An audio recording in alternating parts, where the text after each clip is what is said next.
Pelok bro, bersebahas spesial Go 98 YouTube channel itu saya mobile repairing pelok bro mentas ni kawan ketika flip Samsung Z Flip kena deh. Pelok bro ketika phone di customer yung nga apa ba charge i-charge ka phone baka ham baka phone ka lips nan ka me sudah te mentangin pe ketika phone mengecek kam ka phone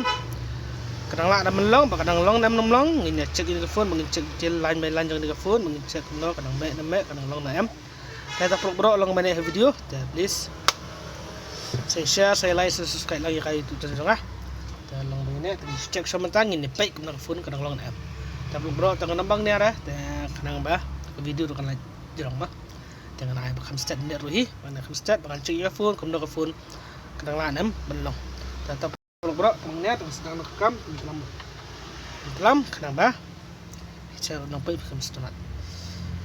Tahu pelok bro start.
Te pelok bro te kedik phone ngal cek berkhot te kanan issue tang motherboard te ada motherboard ngan kam MCB tamai nama MCB kala ing apa ba charge ka plug tama tang la cek lu berkhot kedik phone te adi nga phone ko samari yang ingat ilem ni yang buswa ada iladan besar insya Allah ingat yang pernah coba berkhot yang busan tu yang suai advance dan saya tolong him lele dah. Tapi suai advance nga, tapi yang berusaha ngai ke phone, tapi yang